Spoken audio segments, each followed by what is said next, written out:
আমরা যখন আমাদের নিবন্ধনের জন্য আবেদন করি আমরা তো সকল আইন কানুন যাচাই বাছাই করে আবেদন করেছি।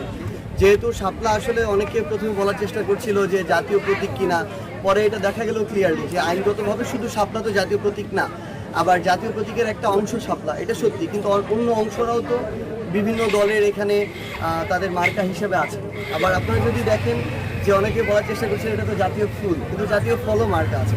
তো আমরা সকল আইনগত বিবেচনা শেষ করেই আমরা ওটা চেয়েছি। এখন আমাদের কাছে যেটা মনে হচ্ছে যে তারা সর্বশেষ যে কথাটা বলেছে যে তারা এটা দিবে না, কিন্তু এটার কারণ তারা ব্যাখ্যা করবে না। আসলে তাদের কাছে কারণ নাই, যৌক্তিক আইনগত কোনো কারণ নাই দেখেই তারা ব্যাখ্যা করতে পারছে না। এবং আমরা আমাদের জায়গা থেকে এটা মনে করি যে যেহেতু তাদের কাছে কোনো আইনগত কারণ নাই, নিশ্চয়ই তারা কোনো না কোনো কিছুর চাপে তাদের জায়গা থেকে এই শাপলা মার্কাটা দিচ্ছে না। এবং এই অভ্যুত্থান পরবর্তী বাংলাদেশে নির্বাচন কমিশনের মতো একটা স্বাধীন প্রতিষ্ঠান যদি চাপের কাছে একটা মার্কা দেওয়া নিয়ে পরাজিত হয়, তাহলে নির্বাচনে তাদের কাছে স্বচ্ছতা কিংবা তাদের থেকে আমরা যে নিরপেক্ষতা প্রত্যাশা করি, আমরা মনে করি যে সেটা নির্বাচন শুরুর আগেই প্রশ্নবিদ্ধ হয়ে যাচ্ছে। সেই জায়গা থেকে আমরা আহ্বান করব এবং আমরা নতুন করে আমাদের জায়গা থেকে আবেদন করেছি। আবার তারা বলল যে তারা এই মার্কাটা তাদের লিস্টে নেই, তো এটা লিস্টে ইনক্লুড করার দায়িত্ব তো তাদের। আমরা আজকে থেকে কয়েক মাস আগে এই নিবন্ধনের আবেদন করেছি, তখনই তারা ইনক্লুড করতো, তারপর আমরা নতুন করে ইনক্লুড করার আবেদন দিয়েছি। আমরা মনে করি যে তারা তাদের যে প্রতিষ্ঠানের স্বাধীনতা এবং তাদের প্রতিষ্ঠানের যে পেশাদারিত্ব এটার পরিচয় দিবে, এবং যেহেতু কোনো আইনগত বাধা নেই, এনসিপি তাদের জায়গা থেকে মার্কা হিসেবে শাপলা পাবে। ভাই, আওয়ামী লীগের মিছিল বড় হচ্ছে না, এটা সবচেয়ে ভুল কথা।